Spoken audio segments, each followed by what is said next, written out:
Madam இதை பார்த்துக்குங்க. இந்த பெட்டில் வந்து அழுக்கெல்லாம் எதுவும் இருக்கக்கூடாதுங்க. க்ளீனாக இருக்கணும். இந்த மாதிரி ஃப்ளாட்டாக இருக்கணும். அடிக்கிறதுக்கு முன்னாடி அதை செக் பண்ணிக்கங்க. அதே மாதிரி பிளேட்லேயும் அழுக்கு இருக்கக்கூடாதுங்க.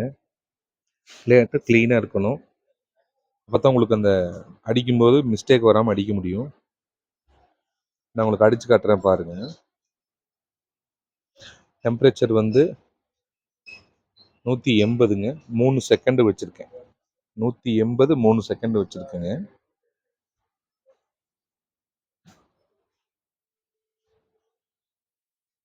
நீங்கள் இந்த பெட்டில் இப்படி விரிக்கும் போது தையல் நடுவில் வர்றது எதுவுமே இல்லாமல் இருந்தால் உங்களுக்கு கொஞ்சம் நல்லா ஃபியூசிங் ஆகும். அப்போ இந்த ஹீட் கம்மியாக இருக்கும் போதே உங்களுக்கு அடிக்கலாம். எல்லோரும் 200 வச்சு அடிக்கும்போது தான் உங்களுக்கு நீங்கள் சொல்கிற மாதிரி அந்த ஓட்டை எல்லாம் வர்றது கொஞ்சம் நாள் கழிச்சு அப்படியே ஓட்டை வர்றது காரணம் நம்ம அடிக்கும்போது ரொம்ப ஹீட்லேயோ இந்த மேலே ஏதாச்சும் குப்பை, அதாவது ஒரு கல் மாதிரி இருக்கும், அந்த பிளேட்டில் ஒட்டி இருக்கும் கம்மு, அதெல்லாம் இருந்ததுன்னா உங்களுக்கு அது நாள் பட அந்த எந்த இடத்துல கல் மாதிரி பிடிச்சிருக்கோ அந்த இடத்துல ஓட்டையாகும். அதனால் இந்த மேலே இருக்கிற பிளேட்டை வந்து ஒரு உப்பு காயம் போட்டு சுரண்டிட்டு அப்புறமா அடிக்க சொல்லுங்கள். ஏன்னா அது நாள் பட ஏதாவது அழுக்காகும். 3 செகண்டுங்க. இதில் என்னென்ன, இப்போ நீங்கள் அமுத்துறப்போ இந்த மாதிரி துணி இழுத்து பாருங்கள். இந்த துணி வந்து நகரக்கூடாது, நல்லா கெட்டியாக இருக்கணும். அப்போ தான் உங்களுக்கு வந்து ஃபியூசிங் கரெக்டாக ஆகும். கீழே வந்து துணி மாற்றி சொல்லிடுங்க. துணி கரெக்டாக நல்லா இருந்ததுன்னா தான் இந்த மாதிரி கம்மெல்லாம் இருக்கக்கூடாது. இதில் கம் லேசாக இருக்குது, நம்ம சும்மா சாம்பிள் அடிக்கிறங்காட்டி இது கொஞ்சம் கம் இருக்கிற மாதிரி இருக்குது. இந்த மாதிரி இருக்கக்கூடாது. ஸ்டிக்கர் நல்லா ஆறணுங்க. ஆறுனதுக்கு அப்புறம் தான் ஸ்டிக்கர் நீங்கள் எடுக்கணும்.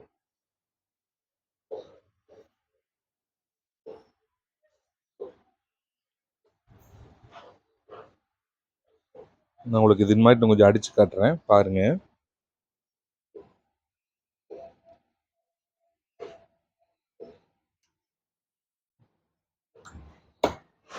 நல்லா துணி வந்து நல்லா டைட்டாக பிடிச்சிருக்கிறது பார்த்துக்குங்க. அதே மாதிரி கீழே வந்து எதுவுமே கம்மெல்லாம் எதுவும் இல்லாமல் இருக்கிற மாதிரி பார்த்து.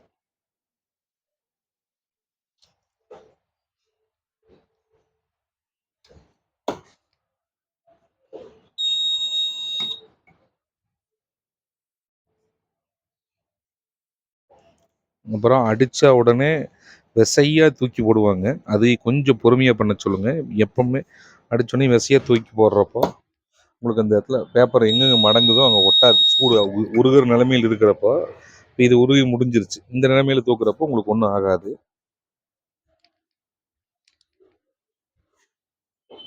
சூடு ஒரு டஜனுக்கு ஒரு டஜன் உரிச்சு விட சொல்லுங்கள். பேப்பர் எப்பவுமே எடுக்கும்போது ஒரு டஜனுக்கு ஒரு தடவை எடுத்தால் போதும். இது நல்லா ஜில்லுன்னு ஆயிடுச்சு.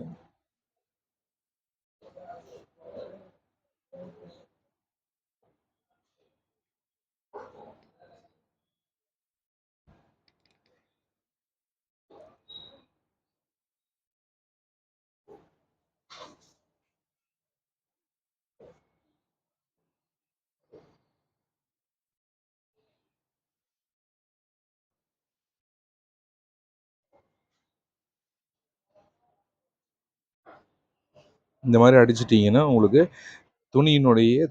துணியில் வந்து ரொம்ப ஓவர் ஹீட் வச்சு அடிச்சிங்கன்னா அந்த மிஸ்டேக் வர்றது, நீங்கள் சொன்ன மாதிரி அந்த ஓட்டை வர்றதுக்கு உண்டான வாய்ப்பு வரும். அதில் கொஞ்சம் ஹீட்டு 180 வரைக்கும் அடிச்சிங்கன்னா துணியினுடைய டெம்பர் வந்து கம்மியாகாது. 200 220 வச்சு நம்ம 2 செகண்ட் கொடுக்குறக்காக அடிக்கிறோம். அந்த டைமில் வந்து உங்களுக்கு இந்த மிஸ்டேக்ஸ் நீங்கள் சொல்கிற மாதிரி வர்றதுக்கு வாய்ப்பு இருக்குது. அதனால் இந்த மாதிரி அடித்து பார்க்க சொல்லுங்கள்.